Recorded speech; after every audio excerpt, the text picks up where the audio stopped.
All right, so we just broke all-time highs, Bitcoin all-time highs, and we're still running. So we got a new all-time high.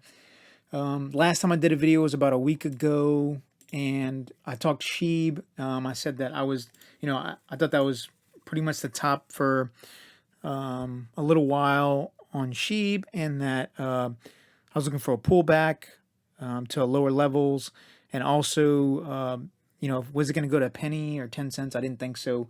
Bitcoin, we had this reversal candle here. We had another one here. Kind of some indecision and some consolidation.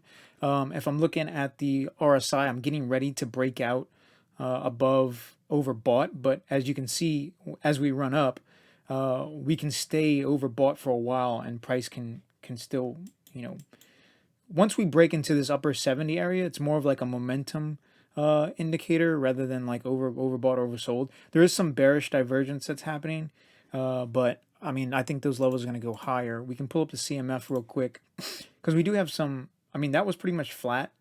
It kind of trended down, but if we want this price to sustain itself, this is gonna have to start trending back up.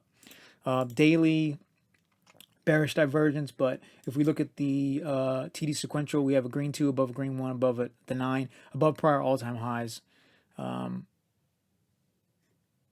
Above prior all-time highs, so that's actually good. We're not quite over bought yet, and this could actually start to turn up the CMF. It already has on the 4-hour, so we've broken previous levels. And even over the weekend there was kind of like some, it's like people were getting a little nervous or scared that we would get a larger drop. We came back here and we retested this area on the 4-hour. Same thing here. We had a 9, a little bit of consolidation. I really wish we would have maybe pulled back for a little bit and then found support in this 65, 64 area. But I mean, there's so much momentum building here, and you can see right here, as soon as that broke, it went off to the races. We can look at the hourly. Hourly, the same thing. We had a 9, kind of consolidated, and now we're going up higher. We can look at the funding rate real quick, and that is positive over the weekend for a slight second. It did go negative. I think that was on like Saturday. It went negative here. That could have been a signal to buy.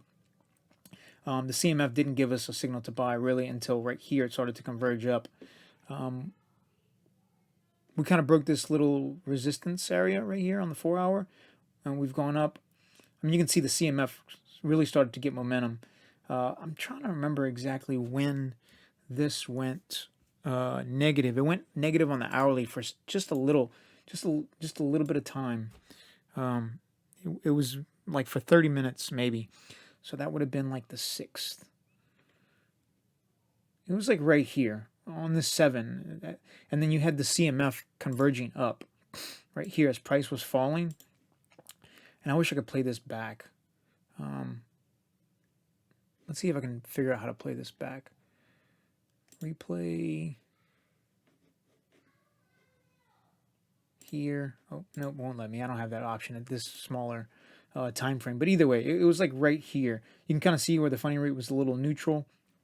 And then it quickly went negative, and then it flipped positive, and then you had an upward in CMF. So that, I don't necessarily trade the hourly, but if I'm looking for an entry on a shorter time frame, I mean, even right here went negative. Like I said, there wasn't an upwards in the CMF until a little bit later, but that just correlated with price action, so it wasn't much of a signal. But I mean, I was still bearish long term. Our moving averages were fine. We were, we had this reversal candle, but we had some good momentum moving in price action. So let's see. I mean, my moving averages as well also looked fine. Nothing switched there. I can pull up my Ichimoku cloud. I think that was well above the level. Probably didn't see anything. I mean, we had a cross. Price usually goes back into the cross. Whenever you're looking at the Ichimoku cloud, it kind of did here, and then it found support. I really don't like to use those for entries. It's more of like finding support and resistance areas. Yeah, so let's look at the Bollinger Bands real quick. Yeah, so we're on the upper band. We need this follow through, which we will probably get.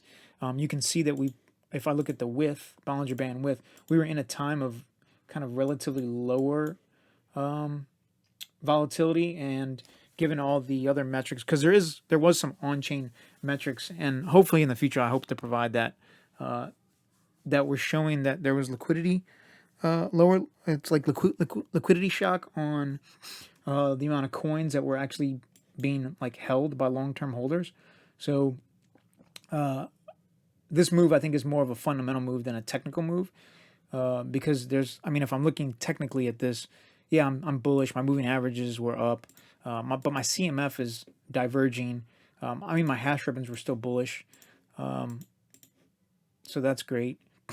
But as far as technical indicators, now I'm getting a signal to potentially enter. We did have some consolidation. Yeah, there might have been a little bit of a resistance zone or support zone you could have drawn, and then we're breaking out. But there, as far as like a longer term trend, technically, I don't see much here other than continuation of the trend breaking prior resistance. Hashrim is okay. Lucid SAR is probably fine. On balance volume, that stayed pretty consistent. We started getting an uptick here, even though we had this reversal candle. That uptick. We kind of decreased here. That's bearish divergence.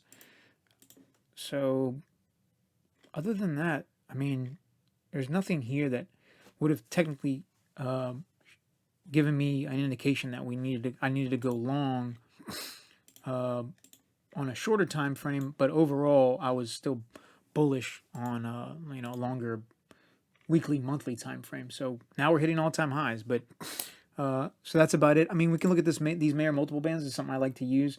If based on this and historical price action, we'll probably see some resistance around like 77.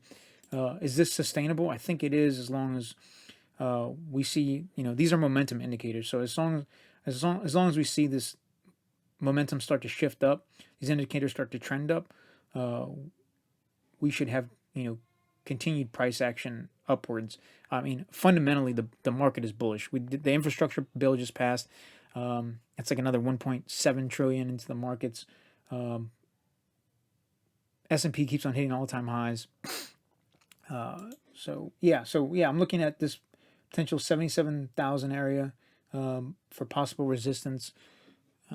We'll see as far as I can pull up the Guppy. That's a collection of moving averages. Oh, not the width. Yeah, so I can look at the width. I'll bring up the actual moving averages as well. So this is just measuring the difference between the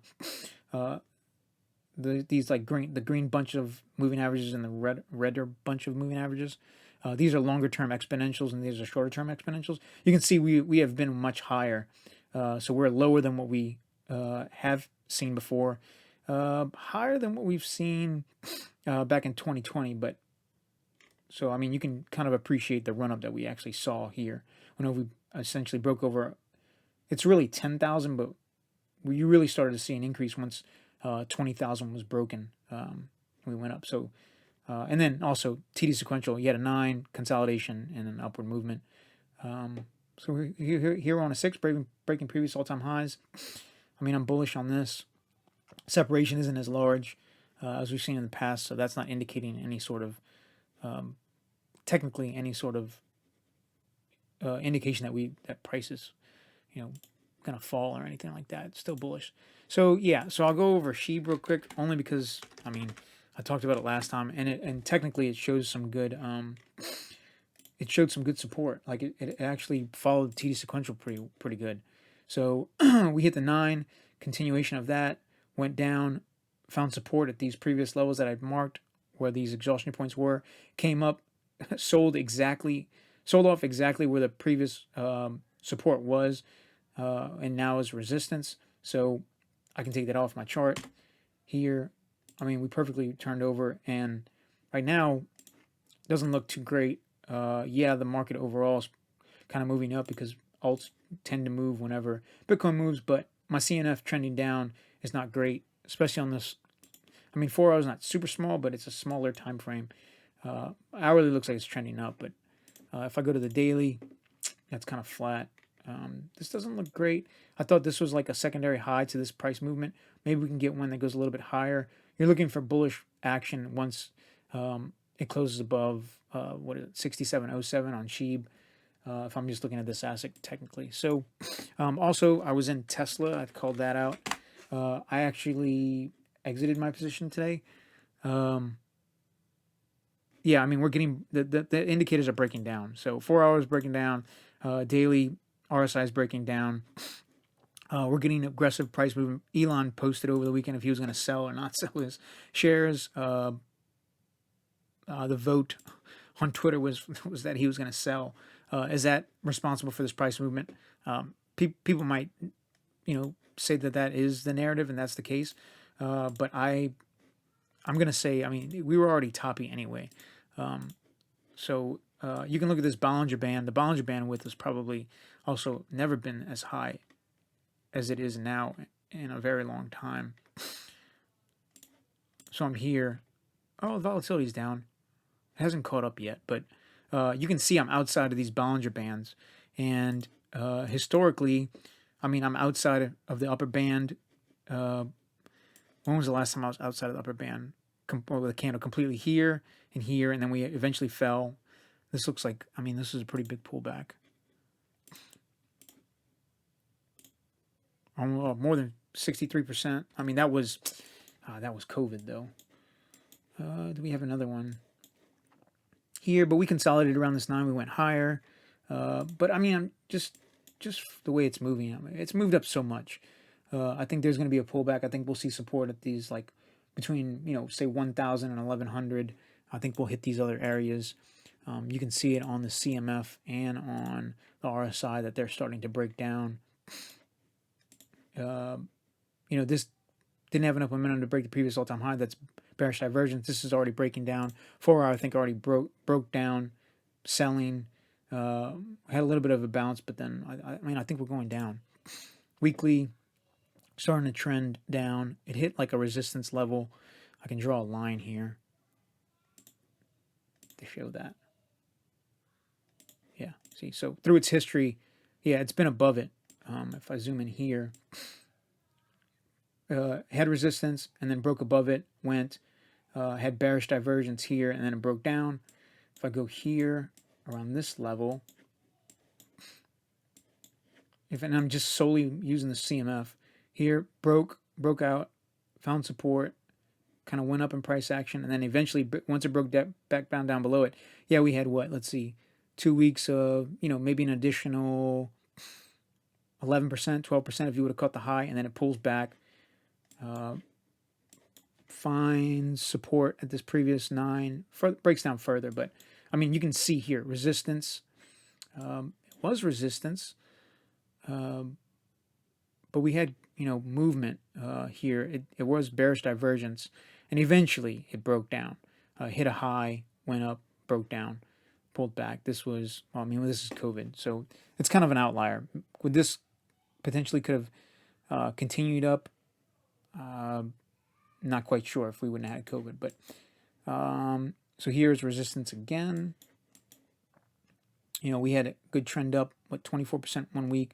But you can see it consolidated. So, like in this area, what it's generally telling me is that I need to be cautious. Here, look, kind of rejected it. I need to be cautious. Can we go higher? Yeah, but I need to be aware of what's going on in these indicators. This is already starting to trend down.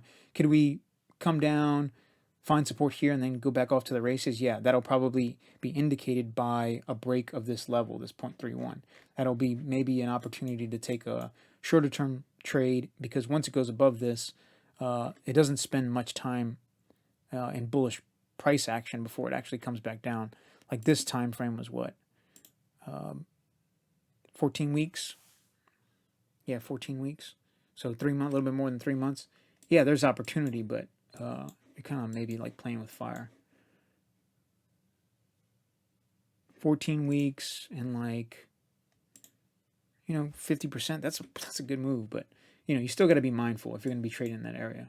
So, yep, I think that's it. I'm hoping to bring maybe some on-chain analysis in the future.